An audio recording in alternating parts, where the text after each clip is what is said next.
हम जो मंदिरों में जाकर के भगवान को फल फूल ये सब अर्पित करते हैं, क्या भगवान उससे खुश होते हैं? क्या ये सच है? बताइए। आप सब लोगों को क्या लगता है? हम लोग डेली मंदिर जाएं, पूजा पाठ करें, भगवान खुश होते हैं उन सब चीजों से? नहीं, ऐसा नहीं है। भगवान केवल हमारे फल फूल या मंदिर जाने से खुश नहीं होते। भगवान खुश होते हैं हमारी श्रद्धा से, हम कितने मन भाव से जाते हैं। ऐसा होता अगर केवल व्रत रखने से भगवान खुश होते, तो मंदिर के आगे खड़ा हुआ भिखारी जिसे बेचारे को 3 दिन से खाना नहीं मिला, तो भगवान तो सब ज्यादा उसी से खुश हो जाएंगे। पर क्या ऐसा होता है? ऐसा नहीं होता। तो भगवान के लिए कोई भी शर्त जरूरी नहीं है। क्या हम खाना खा करके भगवान को खुश नहीं कर सकते? कर सकते हैं। या फिर जो लोग पैसे वाले हैं, भगवान पे खूब फल फूल दुनिया भर की मिठाइयां और न जाने क्या क्या चीजें चढ़ाते हैं, तो भगवान तो उन्हीं के होके रह जाते। जो मंदिरों में जाके वीआईपी दर्शन करते हैं, तो आम लोगों को तो भगवान मिलते ही नहीं। तो क्या ये बात सच है? जो लोग वीआईपी दर्शन करते हैं या भगवान को एक से एक चीजें चढ़ाते हैं, सोना चांदी हीरे मोती, क्या क्या लोग नहीं चढ़ाते? तो क्या भगवान सिर्फ उन्हीं से प्रेम करते हैं, हम लोगों से प्रेम नहीं करते? नहीं, ऐसा नहीं है। भगवान के लिए कुछ भी मायने नहीं रखता। ये सारी चीजें जो आज हमारे पास है, चाहे आपके पास में फल है फूल है सोना है चांदी है घर है मकान है धन है दौलत है, किसने दी आपको? भगवान ने दी है ना। क्या भगवान की इच्छा के बिना हमें कुछ मिल सकता है? यहाँ तक कि जीवन, ये मुंह जिससे हम बोल पा रहे हैं, ये आंखें जिनसे हम देख पा रहे हैं, ये नाक जिससे हम श्वास ले पा रहे हैं, सब कुछ हमें भगवान ने ही तो दिया है। वो चाहे तो हमारी किडनी फेल कर दे, वो चाहे तो हमें हार्ट अटैक ला दे, कुछ भी कर सकते हैं भगवान तो। भगवान के ऊपर किसी का वश नहीं चलता। लेकिन फिर भी भगवान बहुत दयालु हैं।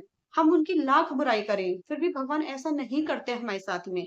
आप दिन रात भगवान को कोसिए, फिर भी भगवान आपके लिए कुछ भी गलत नहीं करेंगे। क्योंकि भगवान हमारे पिता हैं, परम पिता है, वो पूरी दुनिया के पिता हैं। सिर्फ इंसान के ही नहीं, जितनी भी योनियां हैं, चाहे वो मछली है, चींटी है, गाय है, कुत्ता है, भैंस है, कोई भी है, पेड़ पौधे हैं, सबके पिता भगवान हैं। उन्होंने सबको जीवन दिया है और वो सबका ध्यान भी रखते हैं। इसीलिए हमें अपना कर्म करना चाहिए। इसी से रिलेटेड मैं आपको एक छोटी सी कहानी सुनाना चाहती हूँ भगवान के ऊपर, कि क्या भगवान सिर्फ अमीरों के हैं या गरीबों के भी हैं। इसी से रिलेटेड एक कहानी है, ये आपको क्लियर करेगी कि भगवान किसकी सुनते हैं किसकी नहीं, और भगवान को क्या चाहिए और क्या नहीं। प्लीज ध्यान से सुनिएगा, वरना आप एक बहुत बड़ी चीज से चूक जाएंगे जानने से। बहुत अच्छी कहानी है, मुझे बहुत अच्छी लगी, इसलिए मैं सुनाने जा रही हूँ। ध्यान से सुनिए। एक बार एक राजा का राज्य था, बहुत बड़ा राज्य था। राजा जो था बहुत पूजा पाठ करता था, मन से नहीं करता था पर दिखावा करता था। बढ़िया मंदिर में जाता डेली, खूब बढ़िया भोले बाबा के ऊपर अभिषेक करना, सब कुछ वो करता था। पूजा पाठ में उसकी कोई कमी नहीं, खूब चढ़ाता था भगवान पे चढ़ावा, खूब फल फूल मिठाइयाँ, और यहाँ तक कि सोना चांदी सब। राजा है, उसके पास कुछ कमी थोड़ी है। वो खूब चढ़ाता था और दूसरी तरफ अपनी प्रजा पे टैक्स लगा लगा कर उनका खून चूसता था। कभी भी प्रजा पे इतना ध्यान नहीं देता था, हमेशा उनको परेशान ही करता था। न्यू नए नए टैक्स लगाता था, उनकी पुकारें नहीं सुनता था, ना ही अपनी प्रजा के लोगों को अपनी बात रखने की अनुमति देता था, किसी की कोई फरियाद नहीं सुनता था। पर दिखाता खूब था कि हाँ मैं तो बहुत हूँ पूजा पाठ करने वाला।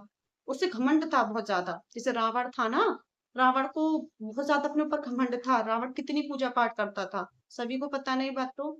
और रावण को लेकिन घमंड कितना था, उसने तो सिर काट काट के चढ़ाए थे भोलेनाथ को। पर लेकिन आखिर में उसका अभी क्या हुआ? आखिरकार उसकी सोने की लंका जल गई।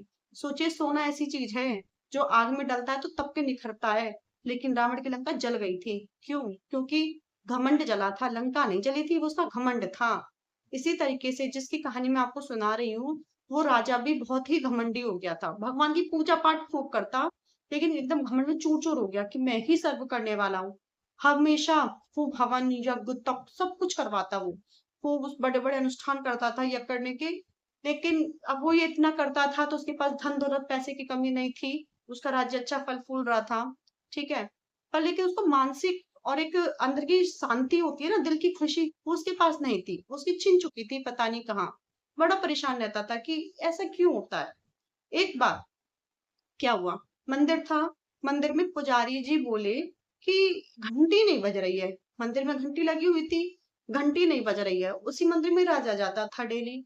वो कहते घंटी क्यों नहीं बज रही? राजा ने बजाई तो घंटी नहीं बजी। सब लोग बजाने लगे कि ऐसा अक्सर क्या हो गया, घंटी नहीं बज रही है। लोगों ने बजाने की कोशिश करी, नहीं बजी। तो उसी रात एकदम से, मतलब उसकी प्रजा बहुत ज्यादा दुखी हो चुकी थी अपने राजा से। गरीबी छा गई थी सारे में, बहुत परेशानी थी। ठीक है, क्योंकि सुनता नहीं था, सूखा पड़ गया था, अकाल पड़ गया था, खाने के लिए अन्न नहीं बचा था, बहुत दिक्कत आ रही थी, बीमारियां फैल रही थी। उसी रात एकदम से घंटी बजी, अपने आप, बिना किसी के बजाय घंटी बजी और एक परिवार की मदद हुई। मतलब कोई बीमार होगा वो ठीक हो गया। इसी तरीके से रोज का हो गया। फिर अगले दिन अपने आप घंटी बजी, दूसरे की मदद हो गई। रोज अपने आप घंटी बजती और किसी की मदद हो जाती। सब लोग बड़े परेशान, ऐसा कैसे हो गया? मंदिर में घंटी अपने आप कैसे बजने लगी? और लोग मंदिर जाते बजाते, उसमें आवाज ही नहीं आती। सब बड़े आश्चर्यचकित, ऐसा क्यों हो गया? तो फिर वहां पे ना, मतलब भगवान किसी न किसी रूप में इंसान के भेष में हमारे पास आते हैं, बस हमें पहचान नहीं पाते। एक बड़ा सा बुजुर्ग आया, वो आकर के बोला कि ये घंटी ना हमारी परीक्षा ले रही है। जो भी सच्चे मन से भगवान को, मतलब भगवान जिसको प्यार करते होंगे, उसी के हाथों से ये घंटी बजेगी, वरना घंटी नहीं बजेगी। तो राज आया सबसे आगे, देखो मैं हूँ राजा यहाँ का, और मैं सब डेली पूजा करता हूँ, मंदिर जाता हूँ, यज्ञ हवन सब करवाता हूँ।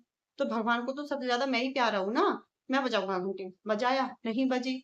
पुजारियों ने बजाया तो भी घंटी नहीं बजी। बड़े बड़े अमीर सेठ लोग आए, राज्य के जो थे, खूब घंटी बजाने की कोशिश करी, घंटी नहीं बजी।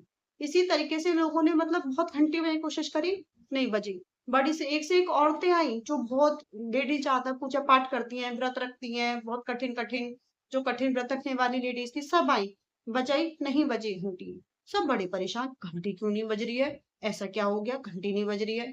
ठीक है, सब लोग अच्छे से परेशान हो लिए। लेकिन रात को रोज घंटी बजती और एक परिवार की मदद हो जाती। ये सिलसिला चलता गया, धीरे धीरे पूरे गांव की परेशानियां खत्म हो गई। रोज घंटी बजती और एक की परेशानी दूर। सब कहते, ये हो कैसा रहा, रात को कैसे आखिर ये घंटी बज जाती है? क्या हुआ, इसके पीछे का पता तो लगाना पड़ेगा। सब लोग बहुत दुखी थे इस बात को जानने से। फिर एक रात लोगों ने कहा छुप के आएंगे, देखेंगे, पर नहीं दिखा।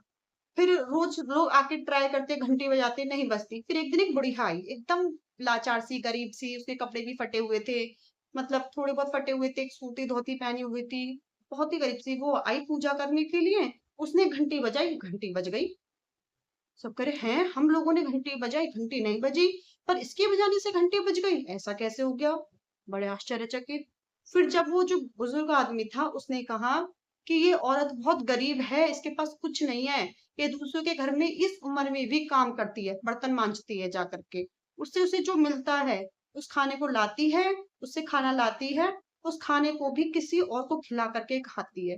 जब ये दूसरे को खाना खिलाती है तब ये घंटी बजती है और एक इंसान की मदद होती है। क्योंकि इतनी गरीब होने के बाद भी, कुछ ना होने के बाद भी, इसका हृदय देखो। एक मंदिर में पूजा पाठ करने नहीं आती, ये केवल मदद करती है। कोई से बीमार मिल गया, भूखा मिल गया, तो उसकी मदद करती है। तो उसी के हाथ से भगवान सबसे ज्यादा प्यार इस बुढ़िया को ही करते हैं, जो दूसरों की मदद करते हैं। देखो, भगवान कहीं नहीं है, भगवान इंसान के अंदर बैठा हुआ है। भगवान बाहर आपको नहीं मिलेगा, कुछ भी कर लो। अगर आपने किसी प्यासे को पानी पिला दिया, किसी को खाना खिला दिया, या किसी की जैसे भी जिसको जरूरत है, कोई बीमार है तो शारीरिक रूप से तो उसकी मदद कर दी, तन मन धन जैसे भी हम दूसरे की मदद कर पाए। सिर्फ इंसान की ही नहीं, जानवर हैं, पेड़ पौधे हैं, चींटियों को आटा डालना है, या हम किसी भी रूप में इंसान की मदद करते हैं, तभी वो भक्ति की घंटी बजती है और भगवान उसी से ही खुश होते हैं।